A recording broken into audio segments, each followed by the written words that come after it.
To all you sports fans, did you know you can stream this podcast on Spotify right now? It's easy. Open the app on your mobile device or desktop, click on the Browse channel, then click on the podcast section. You can also stream on your smart speaker. Now, it's that much easier for you to stay up to date on all the latest and greatest in all things sports, thanks to Spotify. The ball is gone! Joel Embiid is down and not getting up. Oh, Kevin Durant has been ejected. So what's your day job? I'm an accountant. Jamel Hill, Bill Plaschke, Woody Page, Kevin Blackistone on all that and the Final Four. I love that question. What's your day job? It's Around the Horn, the show of competitive banter. Here's Tony Reali. We'll get to that in a bit, but we're going to start with baseball's opening day because the home runs are just incredible. And of course, it was Giancarlo Stanton with a home run in his first at-bat ever as a Yankee. Does anybody know the last Yankee to hit a home run in their first at-bat ever as a Yankee, by the way? Aaron Judge. Aaron Judge is correct, Bill Plaschke, yes. And of course, Severino threw a one-hitter in his time on the mound. So, since you took the reins so well there, Bill Plaschke, I'll start off with you. Have the Yankees scared baseball yet? Oh, scared! I'll scare baseball to death. This is an unbelievable. The only thing that could derail these Yankees would be to get off to a slow start. If Stanton got off to a slow start, everybody starts talking, everybody starts worrying. That didn't happen. If Severino gets off to a slow start, the young kid's not ready for a breakout ace season. That didn't happen. If Aroldis Chapman got off to a slow start because, he's an old guy and he can't throw strikeouts anymore. He struck out 2 in 1 perfect inning. The Yankees did everything yesterday that should scare everyone throughout this season. They got power. They have bullpen. After the game, Severino said, thank God I don't have to face this lineup. So that's what baseball should be looking at right now. Okay. If I could, the only thing that could derail the Yankees is Bill Plaschke saying the season was over after the first game. Are you going there, Bill? Not yet. Not yet. Woody Page, your takeaway from that season opener we saw from the Yankees. Well, that was a very good answer, Bill, but you kept saying slow start. Is one game a start? I would think you'd have to wait till maybe 8 or 10 games to see whether it's a fast start or slow start. But I'll say this, and to credit you, that they've had so many good ingredients come together after what they were able to accomplish last year. And with Stanton in that lineup at third, behind Judge and in front of Sanchez, they're going to have to pitch to him. I mean, they can't get around him. And Yankee Stadium is a lot friendlier in left field than Marlins Stadium ever was. So I think he has a grand opportunity to hit 60 home runs. Yeah, I just think that's a good point for them. And Chapman, as you talked about, I think it's a team that could put it together and be in the World Series with your Dodgers. Mm-hmm. All right. Kevin Blackistone, your takeaway from the Yankee season. I refuse to allow my knee to jerk into the bottom of my face right now over what the Yankees did yesterday. All right? I mean, look, they led the league in home runs a season ago, and what did it get them? It got them 91 wins. They didn't win the World Series, and their manager got fired. And so now they've added arguably the best home run hitter to their roster. And guess what? He hit a home run. The rest of the guys hit a home run, and they won in a walk-away fashion, looking really good. Well, they are one of the 4 of the 5 playoff teams in the AL last year who improved themselves in the offseason with some great acquisitions. And you know what? The world champions are one of those, and they won yesterday too. So I'm not all that blown away by the Yankees winning just 1 game. Big deal. Sounds like that. And Jamel Hill, how about you?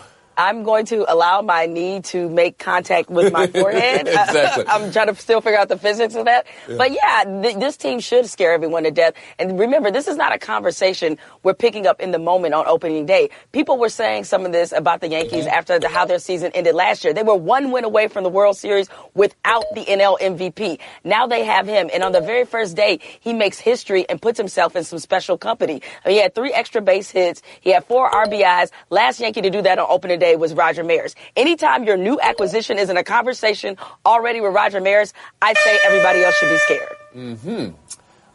Blackistone, you said arguably Giancarlo Stanton the best home run hitter in baseball. Anybody else have 59 home runs last year? No, but he's sitting next to Judge. People were talking about him being the best home run hitter after last year. Okay, well then they have the 2 best home run hitters, which is what the statistics would show. Home runs were at an all-time high last year. If you were asking yourself, are they going to remain at an all-time high this year? Well, how does the season start? The first pitch of the season, Ian Happ hits for a home run. And then George Springer, as you alluded to, Kevin, hit home runs to lead off on back-to-back opening days for the Astros. And then Matt Davidson of the White Sox goes ahead and hits 3 home runs. And the White Sox hit 6 home runs in their game. And the Orioles, this home run. This is a walk-off win for the 3rd straight opening day. Kev, can I ask you, what was the best opening day moment? Well, I got to say, that Astro game that you showed there and that leadoff shot by Ian Happ, that got me going because Dan Levertard was calling that with his producer, Billy Gill, at the stadium, and they absolutely broke up into laughter when that ball went out the park on the first pitch. But you know what? Pointing to the Astros, how about George Springer? But also, how about Justin Verlander, now still undefeated since arriving in Houston, 6-0 with an ERA now at 0.90. That's a scary team. Yeah, Mel Hill. All right, for me, it was George Springer. I mean, look, you have somebody who has hit leadoff home runs consecutive seasons, first Major League Baseball player to do that. And you also have him doing it on a defending World Series championship team, which is the first time that's also happened in Major League Baseball history. Look, the Astros are loaded. They look even better than they did last season. And how about this for giggles? The 4-man outfield. We saw them experiment with it in spring training. For them to do it yesterday and us to see it in a real live game, this is going to be interesting to bear out, and especially to see if other Major League Baseball teams copy what they've done. Bill Plaschke? Forgive me if I'm not thrilled with anything the Astros do this season, okay? I'm kind of off. All right, Dodger. Don over there. The coolest thing yesterday was before even the first pitch at Dodger Stadium, Kirk Gibson, on the 30th anniversary of his great home run, came out to throw out the first pitch. He's battling Parkinson's disease. He walked to the mound, and all at once the entire stadium did his 2 fist pumps. Everybody did the fist pump. It was an incredible moment. And then Gibby threw the first pitch. Then Gibby did the fist pump while walking off the mound. It's just how baseball is eternal. Baseball opening day is so much hope. And Gibson gave a lot of people with Parkinson's disease a lot of hope yesterday. It was a very cool moment at Dodger Stadium. And Woody Page, your takeaway from opening day? Yeah, that was momentous, but I'm with Jamel here. I think the experiment that happened in spring training with a few teams is we're going to see it, just like the shift on the infield. Now we're going to see 4 outfielders, and I saw when I was down for spring training that one of the teams was moving its left fielders and right fielders to get their best outfielder in position for where balls were being hit. We're seeing the Angels with the 6-man rotation. I think analytics is catching up with the game, that everybody's getting behind it, particularly these new managers. And the other thing that got me yesterday was watching that new scoreboard thing up there where they count down how many trips to the mound, and a first baseman almost going to the pitcher's mound and running back to his position saying, I didn't do it. I love that. Plaschke, do you have a last word you want to get in after? Why didn't Joey Gallo bunt? Why didn't he bunt? Why don't these guys bunt? The whole left side of the infield is going to be open. a temptation. But why don't you bunt? I think if you're asking why players don't bunt, in 2018, it's pretty clear they can't. I mean, launch trajectory, launch angle, and everything we're talking about, bunting has been phased out of the game, and for better or worse. But it should There's be something nobody on the left side of the infield. Nobody's there. That's the amazing thing. The shift with the 4 outfielders worked. He was 0 for 4. All 3 times. Yeah. We'll move on. Let's talk Final Four now. I've got 2 images here that's going to capture our Final Four completely. You ready? Loyola Chicago press conference for star Marquez Towns, held at the same time as media availability with Sister Jean. Look at that! For Loyola Chicago and Michigan, the 11-seed, 3-seed matchup. And for Villanova and Kansas, the 2-1s. Before you break down the games, National Panel, what would be the best matchup for college basketball, Bill Plaschke? After all the sordidness that college basketball's been through this year, the college basketball landscape needs Sister Jean. They need Loyola in that game. That would make up for a lot of the stuff we went through this year. And I think they need them against Villanova, kind of the best program left, kind of the best against the underdogs. It'd be a classic matchup. It's what basketball needs after a long, long year. Jamel Hill? Yeah, I agree. For those reasons and many more. A lot of times people always talk about how much they want the underdog to make it through the tournament. And then what we see is that people start to lose interest and then they hunger for the blue bloods. I think Loyola is an exception. I think this is the team that everyone wants to see in the championship game, and against Villanova, who just won a title a few years ago. And to me has been the most complete team in the tournament. It's a way for the Cinderella story, quote unquote, to kind of come full circle. You know, that point you make about we like a Cinderella, at least for the start, but then as we get closer to the final game, you want the Blue Bloods. Chairman of CBS Sports said exactly that we want the big teams in the final. What would be best for college basketball, Woody Page? Loyola making the final or Michigan maybe versus Villanova in Kansas? Sure. Well, Jamal, not everybody in the world's pulling for Loyola. Half the people from your home state are pulling for the other team, Michigan, I would think. But yes, you want to see Cinderella continue to wear the glass slippers. You don't want the Ramblers to be on the pumpkin truck yet. You want to see them play against Villanova. And that's what America wants, except for this small area. And I think that everybody agrees that here on the program. Big last word on that. Yeah, I mean, Loyola versus the field, you just showed it there at the press conference. We always kind of gravitate towards what the big story is, and they are the big story. I do think, though, people would like to see Villanova against Loyola. They have similar types of offenses. They don't rely on big guys. It could make for a really fun final. All right, let's break down the games.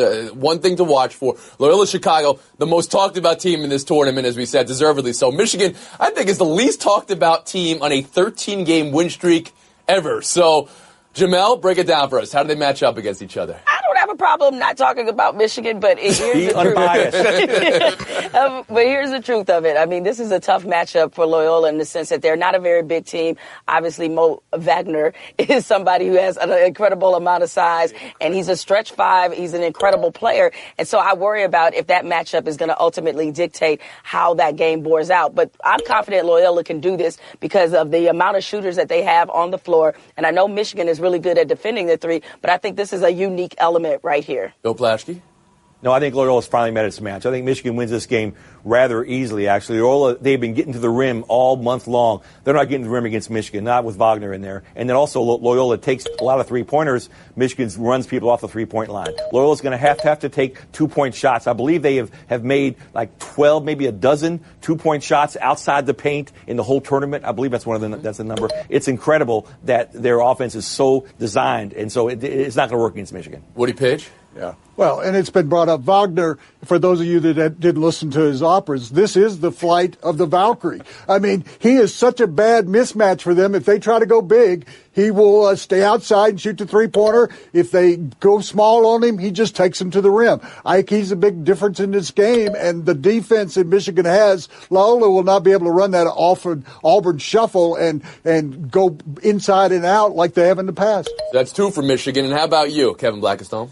No, I actually like Loyola. I mean, they've had the most proficient offense in this Final Four. They shoot 50% from the floor, from the field. They're shooting 40% from the three-point line. Everybody on that team can score the basketball from outside, and that's been a problem. We've been waiting for someone to catch them. We've said that at some point someone will stop their shooting, and nobody has yet. So I'm going to go with Loyola. All right, so we're split in that game, Loyola and Michigan. Kansas, I think, was called the weakest one by at least Pablo. He had them losing in the first round. Villanova's won their last 8 games by double digits, even when they haven't looked great. How does this one play out, Kevin? Well, this is going to be interesting because one thing Kansas has been winning with is small ball because they've been forced to do it due to injury. Villanova has been playing with small ball almost as long as Jay Wright has been there because that's the way he's wound up recruiting. And I think Jalen Brunson is the best point guard that we've seen in a long time in college basketball. Makes no mistakes. I think Villanova wins. Woody Page? Love Bill Self, but Brunson is the burner, and he's going to be the difference in the game. A Brunson burner. If I had anybody in this panel to make that reference, you were 1 to 10 that you were going to do that. Thank you, Woody. Go ahead, Plaschke. Kansas played in the country's toughest conference. Kansas survived the toughest region. Kansas just a tougher team, won bigger games. Okay. I'm going Kansas. You're going Kansas. And Hill. All right, well, I'm going to go Villanova. Most complete team, best offense, experience, Brunson. I think they get it done. All right, taking a break right here. Buy or sell next with the rest of today's sports on the other side. What's your day job? State Farm, Robert here. Robert, somebody burned down my she shed. No one burned down your she shed, Cheryl. Oh, really, Victor? Because my she shed's burning up in the backyard. Your she shed was struck by lightning, Cheryl. Robert, does State Farm cover my she shed? What's a she shed? She turned our shed into her hideaway, Robert. Oh, yeah, that's covered. You hear that, Victor? I'm getting a new she shed. Can we stop saying she shed now? Go with the one that's here to help life go right. State Farm. Talk to an agent today. Buy or sell. Timetable on Joel Embiid, unknown. There are 8 games left in Philly's season, 15 days until the first round of the playoffs, Philly's first round in 6 years. Jamel, how should Sixers fans feel, and how should the Sixers play this with Embiid? Well, the Sixers fans should feel deflated. They've been kind of building for this moment, looking for a playoff run in which they could cause some teams some problems, maybe not necessarily win the East. And for Joel Embiid, it's just another setback in his career. Head injuries are nothing to play with, and so you wonder what kind of long-term extended effect that this could have. So you see this as a setback. You don't see this as a fluky injury in some way. Oh, it was a fluky injury. It wasn't his fault, but that's the way it goes. Bill? Yeah, it was fluky, but I see it even more so than the eye is the head, his concussion. I think that's going to affect them. I think that's going to keep him out longer. And for playoff teams, NBA teams have to learn how to win in the playoffs. The Sixers might be cost a chance to learn here in the first round to get through it. Without Embiid, they don't have much of a chance. Woody Page? Philadelphia fans are going to be sliding up and down poles as a result of this, because not only is it a playoff problem for them, but it's a problem right now. They're just barely in the middle there, and they could fall down and not have a home court advantage and have serious problems even holding their spot in the rest of the season or winning a playoff game. Kevin Blackistone. Yeah, I mean, this was a team that's been on a roll since February, and this guy's been playing better than just about any big man in the league. And so to lose him right now is a huge, huge blow. And if reports are correct that he probably won't be back for the first round, they won't see a second round. You think they have no chance without Embiid if he's I don't think so. First round. Okay, we'll move on. Some feistiness in the NBA last year. You guys saw Robin Lopez as he was escorted out. He went full Al Pacino in this one. But Kevin Durant, his first game back from injury, and he got ejected. His 5th ejection this season after 2 in his first 10 years. This after his rant on Blog Boys. Bill, what is Durant doing here, and what type of reaction should the Warriors have? Durant is epitomizing the Warriors season right now. They're on the brink. They're on the edge. They're tense. They're worn out. They're tired. It's been tough to try to repeat this thing, and he's carrying a lot of the brunt because of the injuries on them. This doesn't look good for them moving forward. I mean, you don't see the Houston Rockets blowing up like this. Woody Page? I watched the game, and I was stunned by his actions. We've seen them all year long. He's now moving into Rasheed Wallace areas where he could be suspended from a game, and a guy who says afterward, well, I wanted to finish the game. There was nobody else from the starting lineup in there. He had to stay in there. Kevin Blackistone? Yeah, from the reports, he crossed a line that you just can't cross even in a pickup game. That's going to cause you issues. And right now, the Warriors cannot afford to lose bodies. And he has put himself at the precipice of doing that at the most important part of the season. Can't have it. Jamel Hill. Woody, he is firmly in Rasheed Wallace territory because Rasheed's the only player in the last 25 years to be ejected more than Kevin Durant. Look, this doesn't bear well with the playoffs because now other teams know it's not going to take a lot to set Kevin Durant off. I know this was directed at the officials, but you have to be really concerned considering how much this has been a pattern, whether or not he could keep his cool in the playoffs. Does Steve Kerr have to sit him down and talk this out, Jamel? Well, I think he should, but, look, Steve has been kind of fired up, too, this season. Some of this is just a natural chip that Durant has on his shoulder, but they dealt with Draymond Green. I think they can deal well with Kevin Durant. Buy or sell 3, Darius Baisley decommitting from Syracuse, going to the G League. McDonald's All-American, hoops summiter, projected top 10 pick in 2 years. He'll spend a year in between in the G League at $26,000 plus agent instead of one and done in college. Buy or sell Baisley's decision, Woody, and buy or sell it catching on with other players. I'm buying it because if he wants to play basketball, and that's what his mom says, he's not going to college to become a doctor. And the G League, since it was a D League, has really improved in quality. And I think there'll be others that will want to follow him instead of going to Europe or China. They'll go to the G League. Blackistone? Well, I buy it for him, but I would prefer that it not be a trend because he's really undervaluing himself by going to the G League. The target should still be the $1 billion that the NCAA brings in a year and how they share that with the laborers that they have. And so I would hope that the pressure would stay on that. You're saying he's undervaluing himself. We saw with Emmanuel Mudiay when he went to Asia. He was making significantly more than what a G League salary is, about $26,000. Jamel Hill, your thoughts on it? Yeah, I definitely buy this decision. It makes all the sense in the world. Rather than be exploited by the NCAA, he decided to go and play against other pro players, which I think will bode well for him in terms of his development. As far as it catching on with other players, I don't know if that will be the case, but I know it's one more thing that will put the pressure on the NCAA and the NBA to get rid of the one-and-done rule. Go Blashky.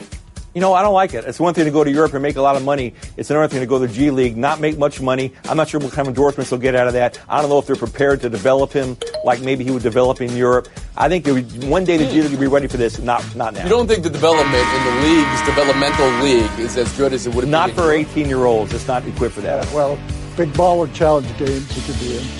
Go Flashky, Kevin Black. Why do you mention big baller? Getting a lightning bolt right here. Have a happy Easter.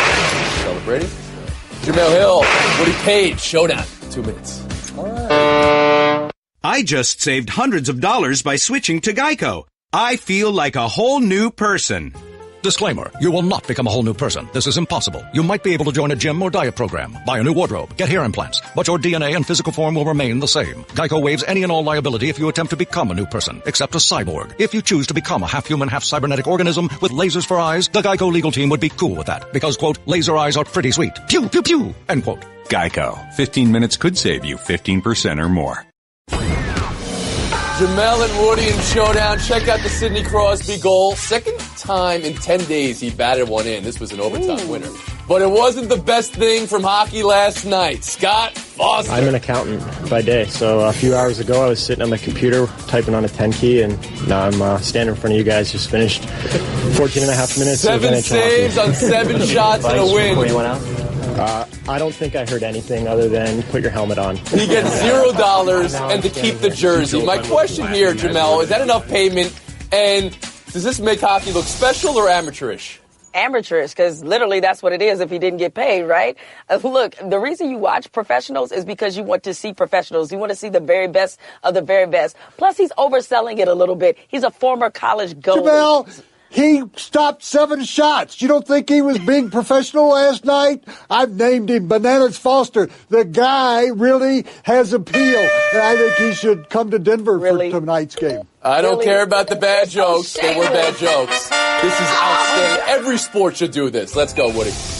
We had a big laugh when Ronaldo's sculpture was unveiled a couple of years ago. Well, guess what? Emmanuel Santos took the hint. He's redone it. It was unveiled in Madeira Island in Portugal yesterday at the airport. And even Ronaldo cried. He was so happy about it. If you take a look at it, you'll see now that's a sculpture he deserves. All right. 7-2, the all-time matchup. Woody over Jamel. Ooh. I'll work on my 71.5-hour break. Happy Easter, everybody. Ryan! I don't know how else to say this, so I'll just say it. What is it, Linda? I think we should see other people. Are you breaking up with me? On a roller coaster? Well, we do have a lot of fun. Maybe we should stay together. An emotional roller coaster? Surprising. What's not surprising? How much you could save by switching to Geico. I just need a little me time. Geico. 15 minutes could save you 15% or more.